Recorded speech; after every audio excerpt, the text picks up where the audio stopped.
Pues el día de hoy nos encontramos con la profesora, nuestra profesora Eunice Peña, que no solamente ya hemos tenido una clase y que con ella y que seguramente vamos a tener otra, que ya nos han adelantado cuál será. Ya aprendimos un poquito de cómo trabaja, pero pues solamente la hemos conocido como profesora. No solamente es eso, es también la coordinadora de la carrera de comunicación y pues la directora de preparatoria de la UMAN. Hoy queremos aprender un poquito más sobre ella, no solamente del lado profesional, sino también de ella pues como persona. Entonces vamos a tratar de a ver cuánto podemos sacar. Claro que sí. Pues bueno, lo poquito que hemos revelado tanto de usted como de otras personas cercanas a usted, nos han dicho que pues tiene una vida bastante interesante, bastante llena de viajes, de muchas aventuras, de muchos conocimientos que pues esperamos el día de hoy podamos aprender, ¿no? Entonces, por ejemplo, de aquí, en cuanto a, hablando en comunicación, ¿cuál cree usted que han sido esos momentos clave en su carrera o en su trayectoria como profesora, como coordinadora, como estudiante incluso? Bueno, yo creo que principalmente, primero gracias por la entrevista. Hablando de lo que es como estudiante de comunicación, pues para mí fue clave la primera clase que vi de comunicación, porque yo supe precisamente en ese momento, cuando tuve mi primera clase de teorías de la comunicación, que yo estaba en el camino correcto. Yo en ese momento me enamoré de mi carrera y fue un disfrute total mi carrera profesional, y obviamente después pues buscar los posgrados relacionados a el área. Ahora como docente, pues los puntos interesantes, primero el de haber tenido la oportunidad que me dieron de poder llegar a la UMAN y trabajar como maestra. Fue muy interesante al principio, es darte cuenta que es tu vocación, porque puedes ser profesionista y ser muy bueno, pero posiblemente la docencia pues no sea el camino. Y yo creo que la docencia es más que nada una vocación, más que una profesión. Entonces la oportunidad que tuve fue un momento clave, porque pude descubrir a través precisamente de esas clases ese gusto por ser docente de la carrera. Y ya como coordinadora, pues yo creo que ha habido muchos puntos importantes. Yo creo que la oportunidad de poder llevar a cabo proyectos como lo que fue mochilas, Semana de la Comunicación, hacer que los muchachos a través de mi clase hagan exposiciones o muestras audiovisuales, pues yo creo que esa es la parte interesante, ¿no? Que a lo mejor antes no se hacían, y que ahora ya tengamos, por ejemplo, una trayectoria de 20 años de Semana de la Comunicación, o de 15 o 16 años de la campaña de mochilas, y creo que eso ha marcado muchísimo la carrera. Por ejemplo, eso de mochilas, en lo personal es algo que no había escuchado antes. ¿Podría contarnos un poquito más sobre de qué trata eso? Claro que sí. La campaña de mochilas surge a través de un proyecto que se tenía de coordinación con la intención de ayudar a la sociedad y sobre todo a los niños de bajos recursos, proporcionarles útiles escolares y mochila. Y siempre ha sido todo con el apoyo de los jóvenes, y yo creo que el entusiasmo que le ponen a estos proyectos es la clave del éxito, y obviamente el apoyo de los docentes. Y así fue como empezó.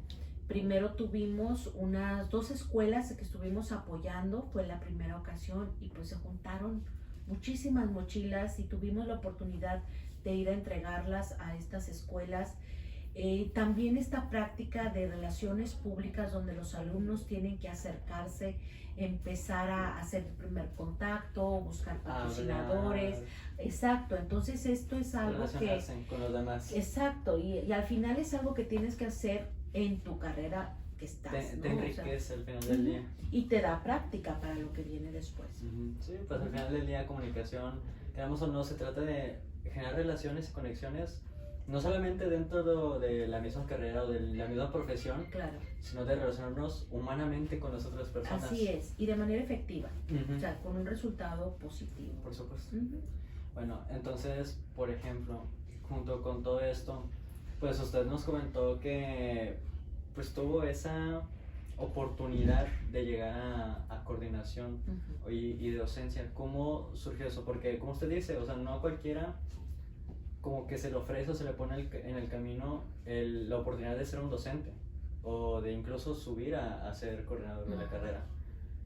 ¿Cómo fue ese proceso? ¿Cómo fue esa relación que de repente le dijeron, oye, Eunice, ¿sabes qué? Siento que tú tienes la madera para Ujú. dar clases. Pues yo pienso que al final hay una confianza inicial, yo creo, la coordinadora que antes estaba, vio a lo mejor en mí en la entrevista de trabajo la posibilidad de desarrollarme en el campo. Y también fue gracias a ella la promoción que yo tuve para la coordinación. Y pienso que al final de la historia eres lo que trabajas, ¿no? Más de lo que hablas, es tu trabajo el que habla por ti. Y creo que eso fue lo que sucedió y razón por la cual se me brindó esta oportunidad. Y pues ya tengo Unos cuantos unos años en la coordinación, ¿verdad? Ahí lo dejamos. Y pues bueno, fue estudiante, todos ahorita también, ¿no? ¿Cómo fue ese primer día? O sea, desde que pisó la instalación, Ujú. ¿cuáles fueron, incluso desde que despertó dijo, ok, hoy voy a ir a estudiar? Es muy emocionante. Yo creo que es una experiencia que todos en algún Sentimos de momento alguna forma. sentimos. Siempre ha habido ese nervio. Yo creo que yo estaba en noveno semestre, yo estuve en una universidad de semestres. Ajá. Y siempre el primer día yo tenía nervios. Entonces no importaba que estuviera en primero o estaba en séptimo o en noveno, yo siempre tenía nervio el primer día. Y era una emoción a pesar de que ya conocía a mis profesores, ya conocía a mis compañeros, aunque bueno, en la escuela donde yo estuve variaba porque nos movíamos nosotros más que el docente, ¿no? Entonces, a pesar de eso, de conocerlos y de que pasara un día y otro, siempre hay esas mariposas en el estómago que te dan nervios y que es una emoción, porque al final es una emoción a lo que va a venir en ese periodo, ¿no? Todo lo que implica estar en la escuela y tener clases y cómo va a ser este maestro y qué tanto me va a implicar de esfuerzo y si me tengo que levantar temprano y que, bueno, siempre ha sido emocionante y yo te digo que aún ahora, el primer día de clases, yo no sé ustedes, pero yo sí tengo nervios el primer día que llego a un salón de clase. Entonces, creo que el día que no lo sienta, ese día se acaba, ¿no? Me jubilo. Así de simple. Sí.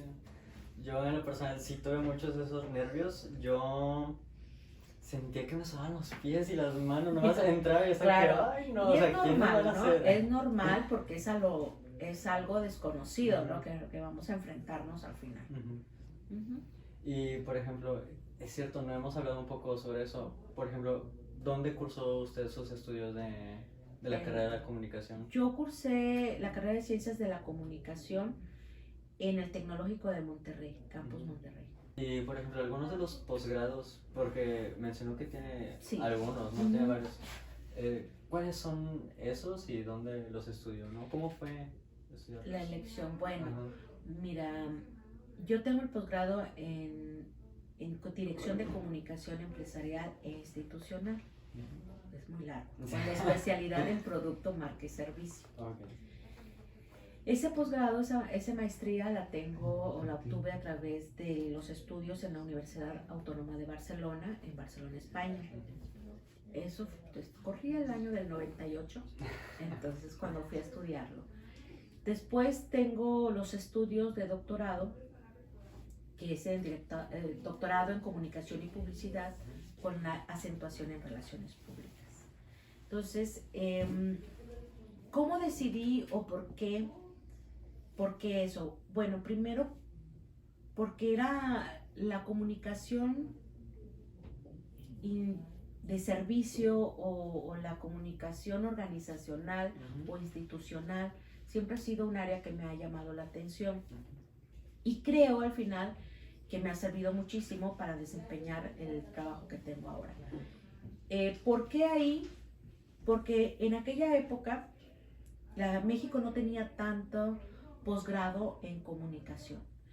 Los posgrados de comunicación o en el área de comunicación en México yo creo que se vienen desarrollando a partir del mediados del 2000, 2010, 2015, sí, más o menos, sí. 2005, entre el 2005 y 2010 que se han desarrollado.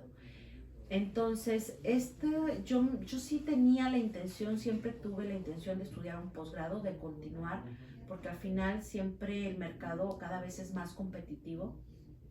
Entonces, tuve esa oportunidad de poder irme al extranjero, encontré lo que yo quería y eso fue pues una ventaja, ¿no? Entonces, pues eso hizo que yo pudiera ir para allá. Ahora, en cuestión del doctorado, pues es que España, al igual que Brasil, ha sido uno de los países, España, que ha desarrollado muchos posgrados en el área de comunicación, de creatividad, de publicidad. Entonces, bueno, pues ya conocí a la universidad, porque también es la Autónoma de Barcelona, y pues para mí fue mucho más sencillo porque ya mis documentos y ya estaban de qué lado. Ya estaba ingresado, entonces pues ya conocí el camino, por decirlo así. Entonces, por ejemplo, relacionado a eso, ya nosotros somos de tercer tetra, están nuestros compañeros de sexto, pero están aquellos, ¿no?, de noveno tetra que ya están a un brinquito de terminar, de concluir. ¿Usted en su experiencia, tanto como estudiante y como docente, que los ha visto crecer y en especial durante este periodo crítico de la pandemia, que por supuesto implicó mucho cambio en la forma de enseñar y de que ellos aprendieron de relacionarse al mismo tiempo entre ellos y con otras personas, ¿cuáles podrían ser algunas de las recomendaciones que les podría dar, o sea, que les puede esperar para ellos ahora como egresados prácticamente de Ciencias de la Comunicación? Creo que una de las cosas importantes para el que va a egresar y que no te dicen en las universidades, en las clases, es que aquí tienes la oportunidad de equivocarte, de corregir, de volver a hacerlo, de hacer una toma 2, ¿no? Pero en el trabajo no. Entonces hay que tomárselo en serio desde el principio, ¿no? Y hacer lo mejor posible. Cualquier cosa, por muy pequeñita que sea, hacerlo como si fuera lo más grande y lo más importante. ¿Por qué? Porque se te va a hacer un hábito. Y cuando tú egreses, ya no lo vas a batallar y ya no vas a decir, bueno, ahora sí lo voy a hacer en serio, ¿no? O ahora sí lo voy a hacer bien. No, lo estuviste haciendo bien desde que estuviste haciendo una tarea, por muy simple que esta pareciera. Entonces, cuando tú egresas, estás capacitado para hacer las cosas bien desde el principio. Creo que esa es una de las cosas más importantes. Yo tuve la oportunidad de estar como parte de Tramoya en el tecnológico, en lo que eran las difusión cultural, en la parte de revistas musicales. Tramoyas, pues son todas las personas de iluminación, de sonido, etc. Y tenía un director general, que en paz descanse, que este hombre a todos nos regañaba con una intensidad impresionante y nos hacía sentir como que te equivocaste y salió todo mal por tu culpa, etc. Cuando no era exactamente así. Pero yo recuerdo mucho a todo el elenco y todos los técnicos, que todos éramos estudiantes, excepción de los productores y directores, pero él siempre nos regañaba muchísimo y nos decía y nos marcaba y nos señalaba. Pero el día del estreno, que se estrenaban las obras en el Luis Elizondo, que tiene una capacidad de 2,000 asistentes ahí, era impresionante cuando la gente se levantaba y aplaudía ese trabajo. Y el primer día, entonces él siempre decía, las cosas hay que hacerlas bien desde la primera vez. Y a mí se me quedó muchísimo eso, y yo creo que eso es lo que ha marcado muchísimo mi trabajo, que trato y a veces lo logro, a veces no, obviamente, pero de hacer las cosas bien a la primera. Yo siempre le digo a mis alumnos, Y hay que inculcarlo a los alumnos hacer también. las cosas bien desde la primera vez. Una buena planeación, un ensayo y error, ¿no? Para que cuando lo vayas a hacer, esto quede bien. Entonces, esa es la parte que no vemos. Es la parte, o sea, ustedes están aquí, pero para haber llegado aquí, tuvieron que haberse planeado, organizando, sacando cita, etcétera. Y esa es la parte que no vemos. Pero cuando lo hacemos esa parte bien, lo que vamos a ver va a estar bien. Exacto. Entonces, y es esfuerzo. Y aquí es todo el esfuerzo que puedas dar. Y no es al mínimo esfuerzo, no decía, bueno, vamos a ver. Bueno, ya ver cómo sale. Exacto, porque entonces, imagínate tú eso trasladado al área profesional. Entonces, ¿qué les puedo decir? Que traten siempre de hacer todo, ahorita que están en la escuela, háganlo todo bien desde la primera vez, para que no sea... También. Ajá, o sea, que realmente se le tenga un cariño a querer hacer las cosas. Exactamente, compasión. Tú has dicho la palabra clave y a cualquier cosa, por muy pequeñita que sea, hay que ponerle pasión. ¿Te gusta cantar? Canta con pasión. ¿Te gusta pintar? Hazlo con pasión. Esa es la parte. Y si tú decidiste estudiar esto es un proyecto de vida. Su carrera profesional es un proyecto de vida. ¿Por qué? Porque pretendemos vivir de lo que estoy estudiando ahora.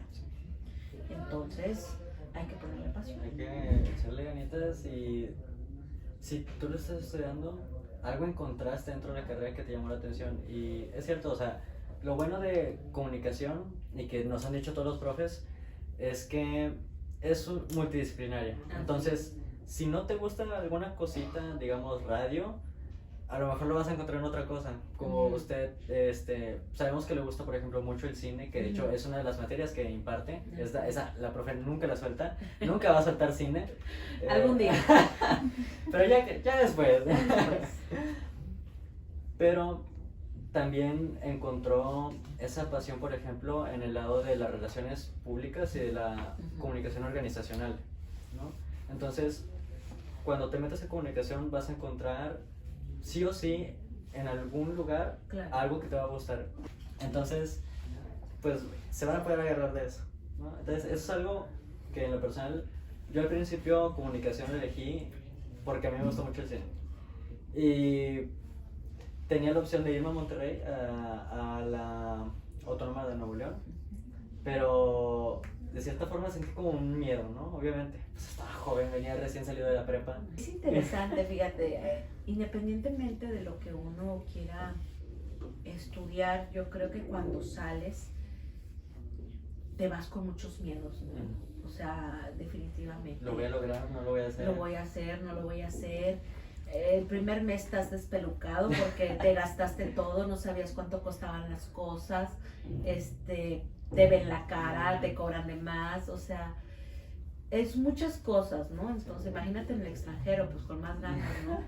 Los euros. Es increíble, ¿no? Y a mí me tocó ir en pesetas y luego ir en euros.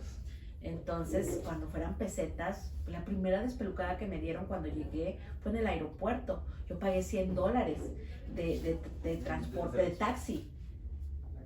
¿Sí? Y me dijeron, es que cobramos por los bultos. O sea, yo llevaba 3 maletas, me iba a ir 2 años. Entonces, así como que, okay. Pues sí. Y luego ya me dijeron, no, ¿cómo es posible que te hicieran eso? No sabes, ¿no? Entonces, hay siempre un miedo, pero yo estoy convencida que lo que menos debe tener uno es miedo. Porque el miedo te puede trabar. O sentir el miedo, pero atreverte a ir más allá del miedo. Exacto. O con miedo, pero ir, ¿no? Tener valentía. A ver cómo sale. Sí, y además, ¿sabes una cosa? Creo que la vida nos acomoda donde tenemos que estar y donde podemos aprovechar y donde podemos lograr cosas. Definitivamente. A mí me han cuestionado conocidos varias veces de por qué no me quedé en Barcelona, o por qué no me quedé en Canadá a vivir, o por qué en Monterrey. Y hubo unas palabras muy sabias de un profesor que es autor de un libro que seguramente ven ustedes, que es José Carlos Lozano. Ok. Él una ocasión me dijo, vino aquí a Reynosa a dar un curso, ahorita él está en Austin, pero me acuerdo que él me dijo, oye, yo ya era coordinadora, coordinaba un diplomado en ese momento para profesores de la región, de Nuevo León, Coahuila, de Durango. La zona norte. Entonces, él me dijo, ¿por qué no te fuiste? Y ya digo, no, es por las cosas. Dijo, ¿sabes una cosa? Estás donde tienes que estar. Dice, donde haces falta, estás. Y eso se me quedó muy grabado. Y si es verdad, y tú te das cuenta con los logros que vas teniendo, A lo largo del que camino. dices, ok, estoy en el lugar correcto. Te digo, el día que no sientas esa emoción, ya se A lo acabó. mejor Ya sí, no, ya no para es ti. este tu Sí. lugar, definitivamente. Sí. Y bueno, así como usted está diciendo, ¿no? O sea, nos mencionó hace un poquito acá atrás, ¿no? De, pues, la vida misma la va llevando a cosas, pero también supongo que la misma universidad influye en eso de cierta forma porque te transmite los valores, no solamente por la institución, sino los mismos profesores que vas teniendo en el camino, te transmiten sus valores, su forma de trabajar, su forma de ver la vida incluso, ¿no? En muchas maneras.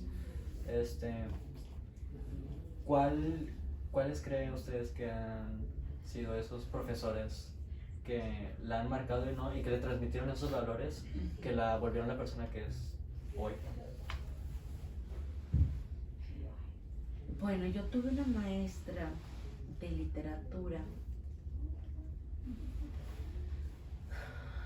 que me hizo ver a través de la literatura, vaya, de los libros, darle sentido a muchas cosas, ¿no? Y fíjate que no eran libros para nada de Cosas como autoayuda autoayuda, ni nada ¿no? de Coaching, eso, no. cosas así. No. A través de la literatura, darle sentido a situaciones, ¿no? A través de las historias. Y yo creo que también por eso, a veces cuando estoy dando la clase de cine y estoy viendo guión, saco historias de la manga y luego dice, es que maestra, ¿de dónde saca tantas historias? No lo sé, pero Ahí yo me están. las invento, ¿no? Entonces, como ejemplos.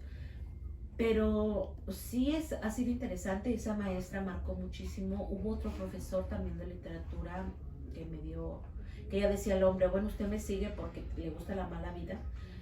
Mis materias optativas, yo te llevaba varias materias optativas, fueron de literatura y de arte. Entonces, con este hombre lo seguía, ¿no? Literatura contemporánea latinoamericana, literatura mexicana contemporánea, literatura universal contemporánea. Entonces decía él, ya oiga, ya usted como que le gusta la mala vida, siempre me anda siguiendo, pero en que en realidad me gustaban mucho sus clases y la enseñanza que había a través de eso. Definitivamente tenemos una responsabilidad como profesores de transmitir también valores. No es nada más el conocimiento, sino Y enseñar también... y dejarlo ahí. Sí, yo puedo llegar, dar la clase, lo ves, te lo aprendes y ya. Pero la idea es ir un poquito más allá, ¿no? Entonces, esos valores son los que van marcando al estudiante, al egresado, y es el sello precisamente de la universidad. Y yo creo que una de las cosas importantes, primero, es estar orgulloso de la escuela donde estás estudiando, porque al final la elegiste tú para llevar a cabo ese proyecto de vida del que hablaba. Y te va a acompañar. Y te va a acompañar por el resto de tu vida. Es como cuando dicen que Por eso puedes salir del barrio, pero el barrio nunca va a salir de ti. Exacto. Bueno, tú ya saliste de la universidad y puedes estar en cualquier otro país, pero en el momento en que presentes algún documento, lo que sea, va a salir, pues egresado de la UMAN. Ah, claro, y va a ser siempre tu marca y siempre te va a acompañar. Estudies posgrados aquí o en otro lugar, va a ser siempre algo que te va a acompañar. Y te van a acompañar todas las enseñanzas de tus profesores, porque al final todos vamos a dejar una semillita de algo en ustedes. Algo se van a acordar, algo positivo definitivamente, pero lo negativo también se acuerda uno. Pero bueno, en todos lados se cuecen habas, pero al final creo que nuestra principal función es esa, el dejar algo positivo en ustedes y que pueda ser parte de su crecimiento profesional, que eso es lo que importa. Y siguiendo el lado del seguimiento, bueno, de crecimiento profesional, ¿no? El siguiente paso que se espera de un egresado, pues, es el posgrado, ¿no? Por ejemplo, ejemplo, ¿cuáles son algunas de esas opciones? Ya sea, usted mencionó que tanto en España como en Brasil se han enfocado mucho en desarrollar más y más y más como proyectos en el que un estudiante o un recién egresado pueda seguir especializándose, ¿no? Aquí nos habían mencionado que hay, creo que un posgrado, pero ¿se planea llegar a incluir nuevos posgrados o se está visualizando? Mira, por lo pronto tenemos uno que está ahí en espera de que lo estrenen. Ya tiene su reboe, su reconocimiento ante la Secretaría de Educación y todo, que es muy interesante, ¿eh? Esto se hizo a través de un sondeo, que es el posgrado en Relaciones Públicas, que se hace con un contenido, por ejemplo, para comunicación social, para comunicación política, para imagen.